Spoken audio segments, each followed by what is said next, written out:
है उसका रुख कर लेते हैं। बिहार के सिवान में एएसआई की हत्या का मामला है। हत्या से सनसनी फैल गई है। बेखौफ बदमाशों ने धारदार हथियार से एएसआई की हत्या कर दी।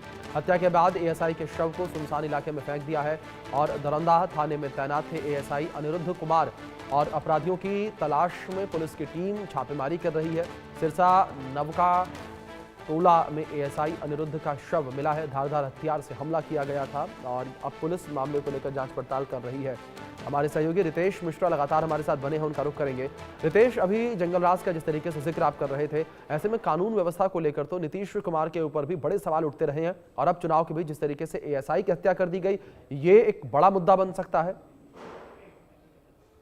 ने खुलेआम चुनौती दी और वो भी तब जब बिहार में इलेक्शन है 6 नवंबर को। सिवान में भी 6 नवंबर को ही पहले फेज में वोटिंग होने वाली है। तो आप सोचिए कि अगर पुलिसकर्मी ही असुरक्षित है तो एक बार फिर से बिहार के लॉ एंड ऑर्डर पर सवाल उठ रहा है, क्योंकि अभी कहा जाता है कि इलेक्शन के समय तो सबसे ज्यादा फोकस रहता है पुलिस प्रशासन का।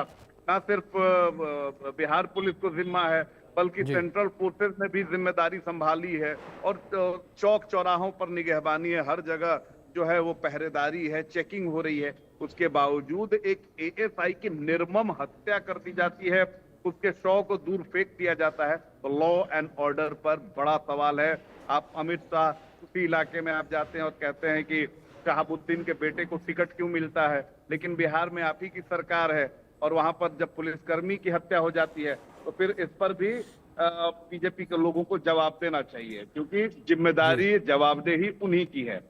एक बार फिर से लॉ एंड ऑर्डर पर सवाल उठ रहा है। पूरे मामले को पुलिस इन्वेस्टिगेट कर रही है और जो प्राइमा फेसी जो मामला निकलकर सामने आया है, इसमें कहा जा रहा है कि शराब माफियाओं की संलिप्तता हो सकती है इस पूरे घटनाकांड को अंजाम देने के लिए, क्योंकि अक्सर इस तरह से घटनाएं सामने आई हैं जहां पर शराब माफिया पर जब अंकुश लगाया जाता है वो किसी की भी जान लेने से गुरेज नहीं करते। तो इस मामले में भी वही चीजें निकलकर सामने आ रही है। हालांकि पुलिस सभी जो एंगल्स हैं उनको लेकर इन्वेस्टिगेट कर रही है कि हत्या के मूल वजह क्या है और क्यों इनकी हत्या हुई। जी रितेश, जाहिर तौर पर और जिस तरीके से आपने भी जिक्र किया, ये भी कहा जा सकता है कि विपक्ष को बैठे बिठाए एक नया मुद्दा चुनाव के बीच मिल गया है, क्योंकि जिस तरीके से लगातार चुनाव प्रचार इस वक्त जोरों पर है, तो ऐसे में विपक्ष के लिए एक नया मुद्दा ये। बिल्कुल, आपने बिल्कुल सही कहा कि विपक्ष को तो मुद्दा मिल गया। आप जंगल राज का हवाला दे रहे हैं। 2005 में बिहार से लालू राबड़ी की सरकार की विदाई हो गई, तब से बिहार में एनडीए की सरकार है, फिर भी आप जंगल राज का राग अलापते हैं।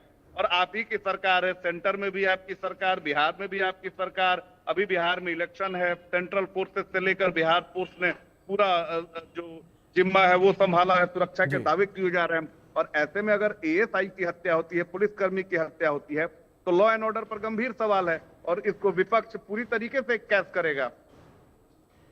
बिल्कुल, जाहिर तौर पर रितेश विपक्ष जो है इसको जिस तरीके से कैच करेगा, लेकिन यहाँ पर रितेश ये भी कहा जा सकता है कि चुनाव के बीच इस तरीके का पूरा मामला निकलकर सामने आना, ये एक बड़ी चुनौती जो है वो सरकार के लिए भी मौजूदा समय में हो सकता है, क्योंकि जिस तरीके से यहाँ पर ये पूरा मामला निकलकर सामने आया है वो अब सरकार के टेंशन को बढ़ाता नजर आएगा।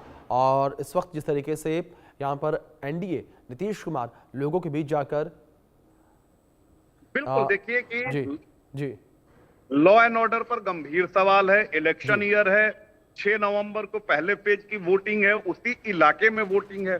तो अगर वहां पर ही अगर सुरक्षा में इस तरह से कोताही है, और देखिए कि इलेक्शन जब होता है तो सबसे ज्यादा जो आपसी दल भिड़ते हैं या प्रत्याशियों पर हमला हो जाता है, इस तरह की बातें आती है। इसको लेकर लगातार फोर्स अलर्ट पर रहती है। जब पुलिसकर्मियों की ही हत्या हो जाएगी तो आप ये जो आम आदमी है वो कितने दहशत में होगा।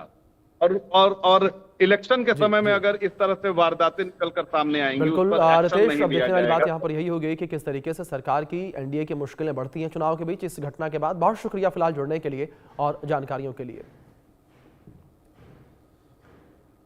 अब बात करेंगे ब्रेन